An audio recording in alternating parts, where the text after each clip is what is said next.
Welcome, everybody. Glad you're here for this week's episode of the Trend Report. I know that this is going to be a fascinating conversation with our guest today, Brandon Rayburn. Hey, Brandon, how are you?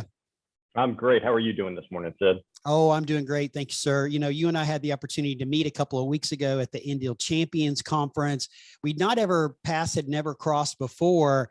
And I got to say, I'm really grateful that they did because I thoroughly enjoyed our conversation and the opportunity to get to know you a little bit. And I'm really excited to share a little bit of your story with our community today. So before we dive into that, Brandon, tell everybody who you are and what it is that you do.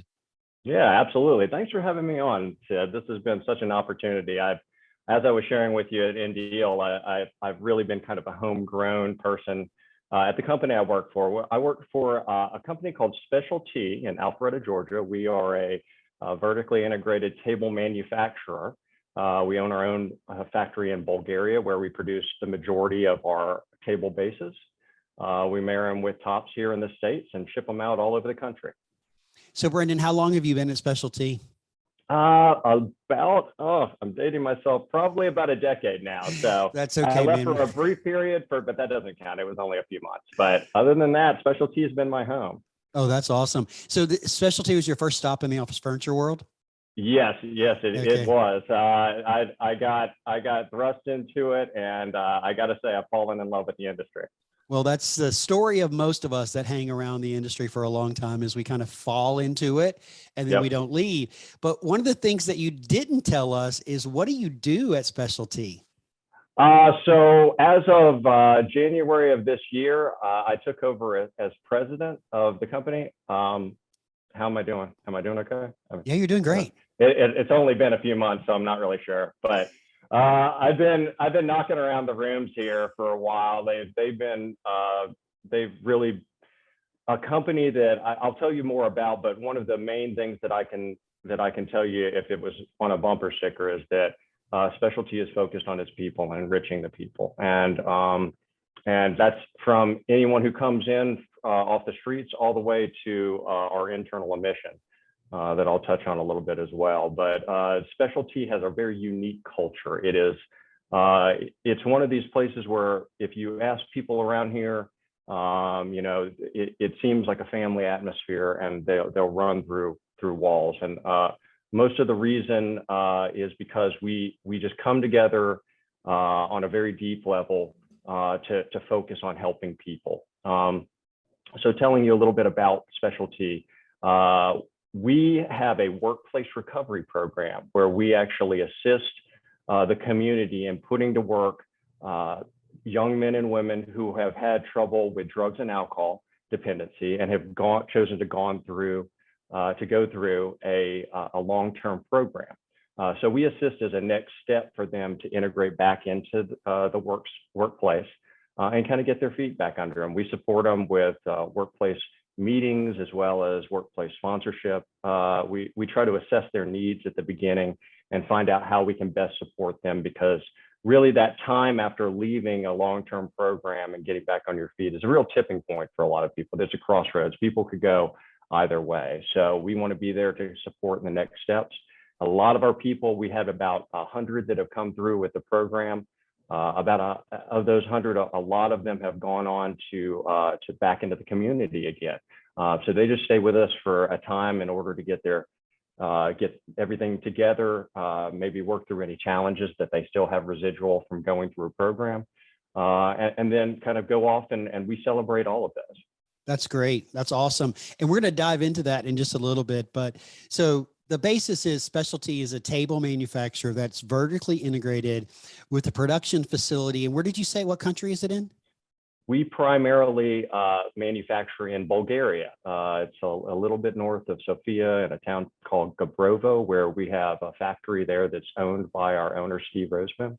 Okay. And his partner lives there and runs the factory. So what was the draw to Bulgaria? I mean, it's a Eastern European country. So what was the draw there? So we originally started in Kiev, Ukraine. And that's where Steve's father, Lauren, opened his first factory for Special T. We still do quite a bit. Still do business with them, but they've been challenged with, as you know, Yeah. some of the issues. So we moved the majority of our production many years ago to Bulgaria, where almost all of our metal work is done. Well, that's awesome. Yeah, and we've doubled capacity in the past year. So the demand has been great for our product. People have really kind of found out what we do and what our internal mission is and how they can help people, and have Sure. really chosen to kind of help us grow. Yeah. And then you've got a production facility in Atlanta as well, where you're making the tops, assembling it, the rest of the product, and then shipping it out to your customers throughout North America. Absolutely, that's right. We have a network of independent reps that are fantastic in our area, that have really found a way to be able to tell the story and tell our value proposition. So we're here in a space to help you, save a little margin or redeploy that margin in a way that's meaningful for your project. So you can save a little bit on the tables and then choose to take that and redeploy it in architectural glass or something that's going to win the bid, right? So we're here to have a substitute to all the majors. So, so many of the people that I meet with, Brandon, work with independent reps, and I'm a huge fan of the independent rep model. And, I know that they can do a really great job in supporting you and the growth of your business. What do you think are some of the best attributes of working, or the benefits, if you will, of working with independent reps? For what I've seen, some of the biggest benefits of working with the independent reps are the fact that they're running their own businesses and they take their jobs very seriously. They in a lot of ways, they eat what they kill. So they're definitely, to be able to find a good independent rep is going to go a long way strategically, because they've built many relationships that it's difficult for us to get to as a manufacturer. And we really are very reliant on them and their network in order to tell the story of who we are and what we do, and where we fit into a project. Yeah, that's awesome. I totally agree with you on that. But I want to go back for just a second. Specialty is a relatively young company in our industry, less than 20 years old, correct? We just turned 20. Oh, congratulations. 21. We just broke that marker. So yeah, we're young, but we've been around. We know what we're doing, I think, from from our logistics, supply chain, everything else. And it's been really fun to be a part of the team in a time of such growth. Well, I remember, though I don't remember 20 years ago, where was I working? I was working at a dealership. That just really dated myself. Oh my goodness. So I remember I was working at a dealership in Alabama. I was actually running a dealership in Birmingham. And I remember when Specialty started, though I didn't remember it being 20 years ago, but I love the fact that 20 years you've stayed true to the mission and the focus of making a high quality table. That's all you do, is make tables. You make them at an affordable price. You give dealers the opportunity to do some margin enhancement and swapping out of things in order to, round out their packages. But so many companies get lost with, well, we could do this and we could do that, and those shiny objects of products, if you will. What was the draw that said we are a table manufacturer and that's where we're going to stay? So it's always been about tables. That's been our focus. It's been our wheelhouse. We know what we do well. So we really have focused more, not really on the what that we make, but the who, and the people that we've chosen to partner with in order to align with Specialty. I mean, they are us. But they value quality. So the Bulgarian people value quality over anything else. So you're going to get a really, really good quality table. We had to work with them on speed, which is fine. That's, you can always get faster, but it's really hard when you're working from a place of poor quality. It's really hard to get that up when you're working with a manufacturer. Yeah, that's awesome, Brandon. But I love the culture. I love what you do. I love the culture of the company. But more importantly, I really, really appreciate how you're giving back to the community, and how I said this the other day to someone, those of us that sit in leadership positions and that have had long, successful careers, it's incumbent upon us to reach behind us and to extend our absolutely. hand to help other people along their journey and to help other people move up and get to where they want to be. And Specialty has an amazing focus on that. And though we started this podcast with you introducing yourself as the president of Specialty, your story is much greater than that. And it is something that had a very profound impact on me. And I would really appreciate it if you would share a little bit of your story with our listeners today, because you didn't just come into the company and then make your way 10 years later to the presidency. You came in through the program that you just mentioned a few minutes ago in the workplace recovery program. So would you share with us, please? Yeah, absolutely. And I love how you frame that. That's a great way, because I could even tack in on the end of that and say, you specifically have helped me. You've reached behind you in order to help me grow into this role, because I'm very new into this role. So I've really enjoyed the conversations that we've had gotten to have together. But to rewind and let you know how this started for me personally, I would say rewind about 15 years, and I had found myself in a place where I was completely hopeless. I had basically, I had been married for about almost 10 years. I had 3 children that were under the age of 7, and I was hopelessly drunk and abusing drugs and could not find a way out. Help was offered to me, though, in a form of a program that we have here locally that's called No Longer Bound. And it's an intensive 12-month program. And at the end of it, I came out restored. I came out a new person, and I was ready to go back and make up for lost time. The only issue was I had a huge barrier to employment. I had been away for almost 12 months, and I knew that being able to handle, or being able to having to present that to someone and explain where I had been was going to be a huge issue. During all of this, I'm still on property at the recovery center, and a man comes down and says, "I hear you need a job." He said, "I'm with a company called Specialty, and we hire men that have had issues like yours. And I want to extend this invitation for you to come work." They came and got me off the property. Wow. And I didn't know what I was signing up for. I just saw, hey, here's an opportunity for me to get back on my feet. I mean, this is, just take it. But Yep. I didn't know what I was saying yes to. Yeah. Ever since that day, I started out in an entry-level position in the back, packing tabletops. And since then, they have gotten behind me and they have pushed. They have not, this is not a story of me working my way through Specialty. Specialty pushed me. They believed in me when I didn't believe in myself. They gave me opportunities that I didn't think were possible for me.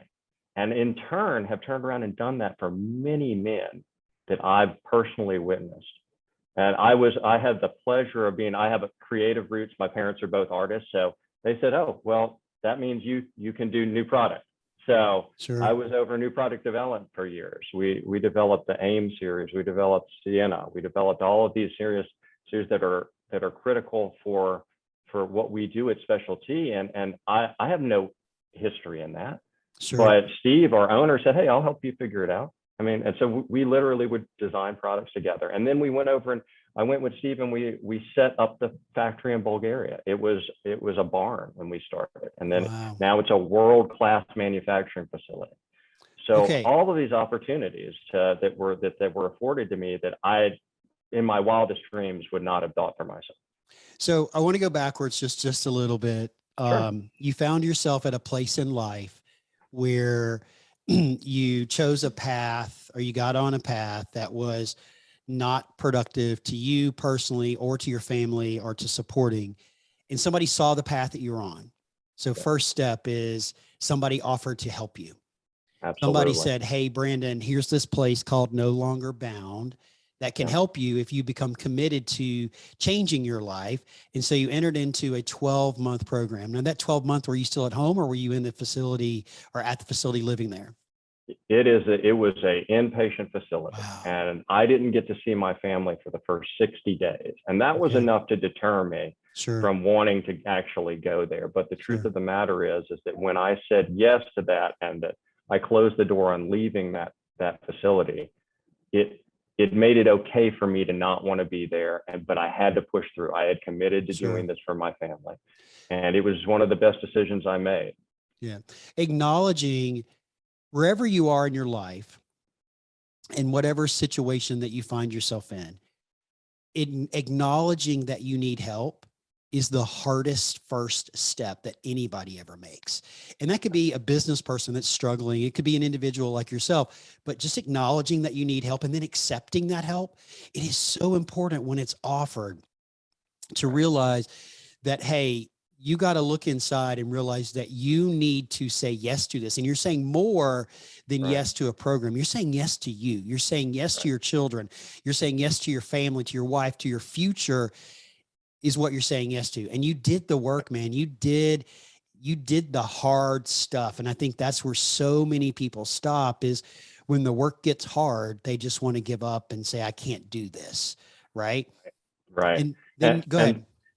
I was just going to say, and that's where, when you nailed it, we have to accept help, because we're not created to do this alone. We're not meant to, we're creatures of connection, and we have to reach out for help in order to get unstuck, because I was stuck. And there was, 12 years ago, when I was trying to figure out, hey, I think I'm done. I need to be done. Mm-hmm. Somebody was out there, and I had no knowledge of specialty, right? Sure. And I was just going into No Longer Bound, but there were dealers out there. There were dealer salespeople and reps that were specifying specialties products 12 years ago. Yep. And that made a way for me to be able to get a job once I actually did accept help. And now the next step was, okay, now I need help getting back back going again. Sure. I've taken this intensive 12 months in order to focus on myself. And now what? What's next? How do I come back, and how do I be stronger, better, faster, be a better dad, be a better husband? Because I realized that it's very little to do with my vocation. And when I let go of what my vocation was, that's when things started happening in my professional career. Because I was Brandon the artist. I went to art school. I thought I was going to be an artist just like my parents. And I always was Brandon the artist. And I learned that my vocation is very limiting to who I really am. My vocation is just a small portion of me. And if I focus on that, my life will become lopsided, and it will be unrecognizable by the time that I retire. And by the time I retire and it all goes away, then what's left? This is a common problem with men who are very focused on their career. Sure. And they realize that once everything's said and done, that's not who they really are. It's what they do. It's not who they are. Well, I don't know if it's just the nature of the beast, if you will, but so many people let their career become their identity. And it really shouldn't. It should be part of your identity, but it should never actually become your identity. So Absolutely. Someone at Specialty said, hey, I hear you're looking for a job. We have an opportunity. Come join us. So you joined in the back, making tables, I think is what you said. And that started you and embarked you, if you will, on a path that led you to being where you sit today as the president of Specialty. But one of the things you did also mention was you didn't do it alone.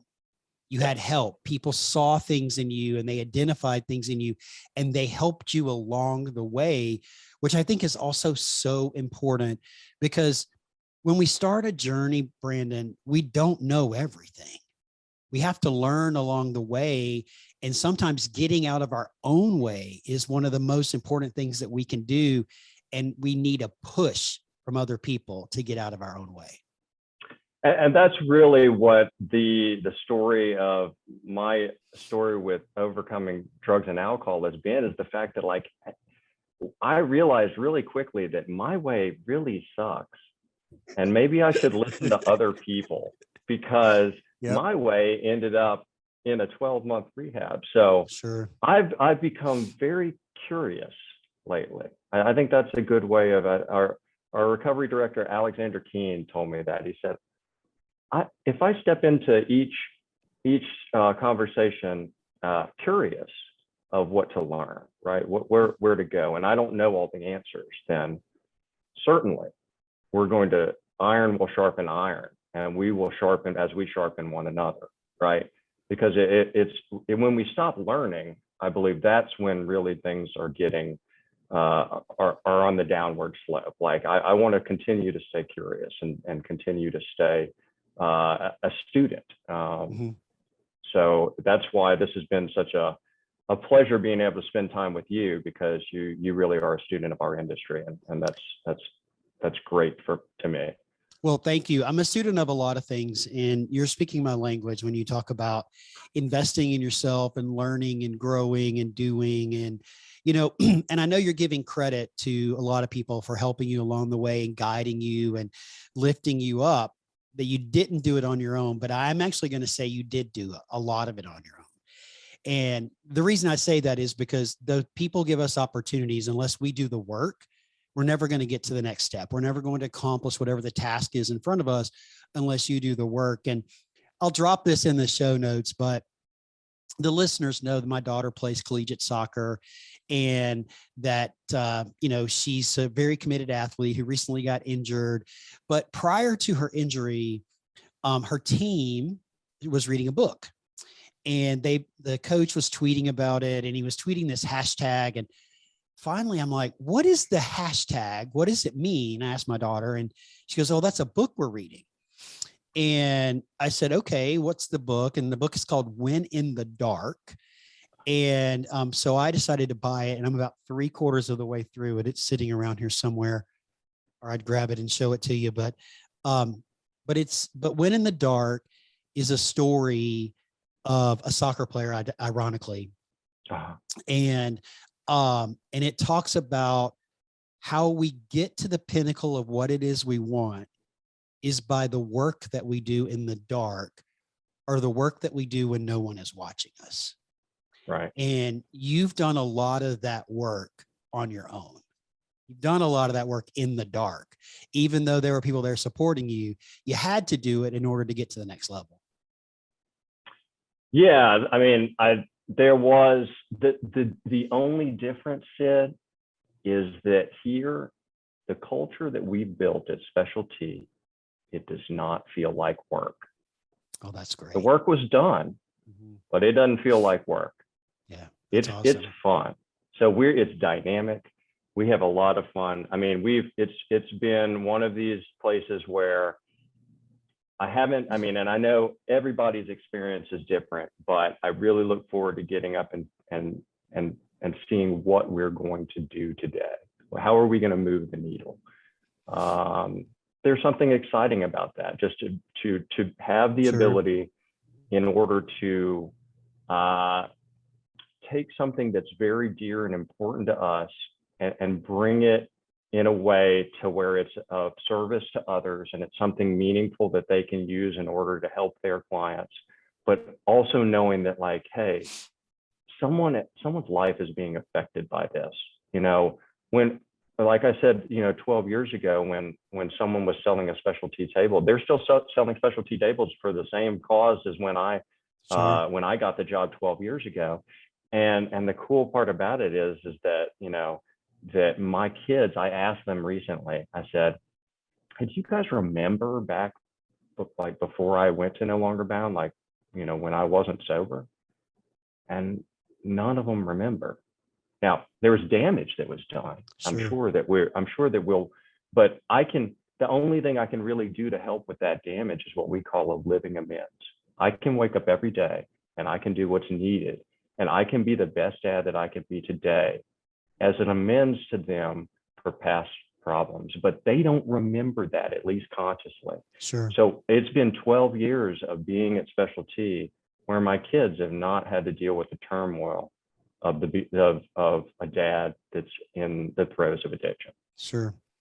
And it's such a powerful story. And the fact that it was 12 years ago when they reached down to you and lifted you up, but you guys still do that today. And you said in the very beginning, over 100 people have come through this program. Not all of them still work there, but you facilitated the process of them taking the next step in their career, the next step in their recovery, and the next step in their financial freedom, or contributing back to their family, whatever their situation is, you're still doing it. And it's part of the core of who Specialty is, which I didn't know any of this until you shared it with me, right? Which is part of the reason why I wanted you to be here today, not only to share your story, but also to spread the message, Brandon, that a business can make great products, can be profitable, and can do good in the world all at the same time. Yes. And honestly, what nobody gets to not very many people get to really see unless you come visit with us is what that does to the culture of a company. I mean, it really does have people. It doesn't matter. We can sell widgets. We could sell popsicle sticks. It doesn't matter. We'll rally together in order to support what we do here, right? And the fact that we make a really good, well-priced office table, well, that's icing on the cake, because when I started here 12 years ago, I said, who buys more than one table? I mean, how are we selling all of these things? Where are they going? Into some landfill or something? But no, apparently there's a lot of tables that are sold. That's so funny. A lot of people ask the same question. You do what? You sell? People buy that stuff. I'm like, man, wait, how do you think that offices work? How do you think hotels function? People buy office furniture. Come on, it's for real. I know. But, so many people, and I don't mean this in any disrespect to any organization, right? But so many organizations say they do good in the world as a PR campaign to get the feel good from potential customers or whatever. They do this or they do that. You guys walk the walk and you talk the talk, and you're really, really doing it. And when you dig behind the curtain to see what the values of a company are, with Specialty, you don't have to dig. It's front and center. You know exactly who you guys are, what you're doing, why you're doing it. And people like you that are still in the organization that have risen from literally the depths of where no person really wants to be to where you sit today. It's just a really, really powerful story, friend. Thank you. So Brandon, can you share with us a little bit of some of the things that you and Specialty are working on for the future? So we are very excited. We've brought on a new marketing director. His name's Scott Althauser, and he's a storyteller. He's actually from the nonprofit side. So he's here to help us tell the story of what we do, who we are and what we do.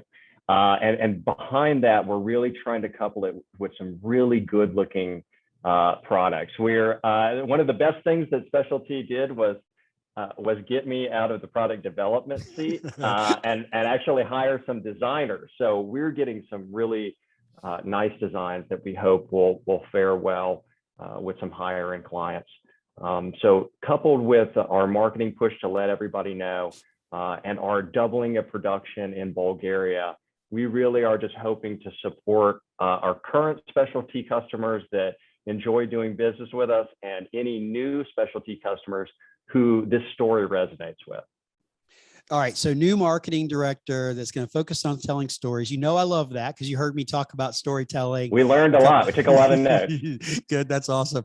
And then hired product designers to really help amp up the design of your product, doubled your capacity in Bulgaria. All those are amazing signs of growth of your organization. So you made it through to the other side of what we've all been going through the last 24 months. And it sounds like the future is really, really bright for Specialty and where you guys are headed. Absolutely. We're very excited to see what the next several years are going to look like for us, and what the partnership with people like you and Indeal and other people, we really are looking forward to how we can reach more people and impact more people, and get the story of what's really important. And you hit on it, that a table's a table, but what we're really focused on people. That we focus on connection, and how you're getting that connection is important. And I'm really glad we got to connect with you today. Oh, well, thank you. People talk about this, and I say it all the time. And with you guys, it holds true. And a lot of other companies, it holds true, but some it does not. At the end of the day, your people are your greatest asset.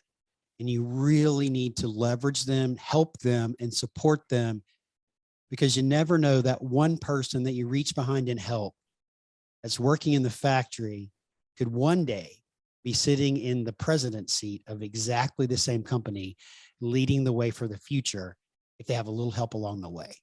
And so I appreciate the story, Brandon. I appreciate what all you guys are doing, not just to make our industry a better place, but to make our world a better place. And again, I'm honored to have heard your story, to have met you.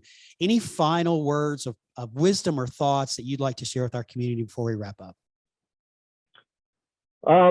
Just that, like you said, there's work that's done in the dark, and that I have a tendency to assign permanence to how I feel.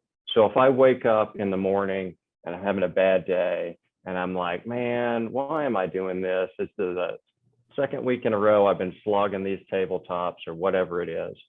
Just know that, like, you know, there is an ebb and flow to life. And some of these times when you're in a trough or you're in the dark or they're just a preparation for when things are good. You're growing yourself. So lean into those relationships that you have, those people that you look up to. We should never reinvent the wheel. There's no sense. There's too much. Everybody's done all of this stuff before. So find good mentors, find good people to talk to. Let people into your life speak truth into you, be known, be accountable to others. And find a group of people that you can connect with, be it at work or outside, because we have to here at Special T, we feel like have to be of service to others by pouring into them, but we cannot pour into other people if our cup is never filled up. So we have to go out and enrich our lives as well, and find mentors, find people like you, find people in the industry that you can connect with and have a different perspective on life, to be able to look at things from a different way, because we get entrenched in very tunnel vision, and sometimes our way is what's keeping us from progressing. I had to ask for help. I had to ask for help from my wife, and my wife. One of the biggest things that my wife did for me, Sid, was she told me, "No, I'm not doing this anymore. You need to go get better, and I'm kicking you out until you do." And it wasn't until someone stopped enabling me that I turned around and assessed my life and said, okay, something needs to change. So she's really the hero in all of this. She's the one that put a stop to all of this. And I wouldn't have changed if there hadn't have been people surrounded in my life that have been there in order to be an accountability to these things that are going on. And we have to trust others to tell us where we've gone astray, because a lot of times we're too close to it. It's hard for us to see. So I literally have nothing to add to that. If you're listening, you're probably like, that's right, Sid, you have nothing to add. All I'm going to say is hit the back button a couple of times and listen to what Brandon just said again, because it was so eloquent. It was so powerful. And Brandon, our world needs more people like you, more leaders like you. Thank you for doing what you're doing. It's been my pleasure to be an avenue to share your story, not just your story, but the story of Special T and all the good you're doing in the world, my friend. So thank you very much for honoring me and honoring my listeners and being here with us today. If they would like to get in touch with you or like to reach out to you, what is the best way for them to do that? Well, you have been the biggest proponent in helping me build out my LinkedIn profile. I had like 200 people, and I didn't know any of them. I think they were all Chinese manufacturers. Oh, that's great. But yeah, that? reach out to me on LinkedIn, and I'm on there. And I'd love to connect with you and tell you more about who we are, what we do. If you're a dealer, I'll get on the call with your customers. If it will help spread awareness to what we're trying to do, anything that I can do to be of service. That's awesome. That's what I want to do. So, hey, all of you listeners know the rules. If you reach out to Brandon, on LinkedIn, be sure to send him a note, hit that add note button, let him know that you heard him here on the Trend Report podcast. And that's why you're connecting with him. And he is working hard to increase his LinkedIn presence. We did talk about that very much so. And I'm excited for that journey that you're All going on by there. myself. Don't Oh, wanna it be. is a journey. It's no doubt. Brandon, thank you so much again. We'll drop your LinkedIn profile as well, your email and Specialties website into the show notes. Thanks again for being here. I really appreciate it very much. It was my pleasure. Thank you so much, sir. Talk to you soon.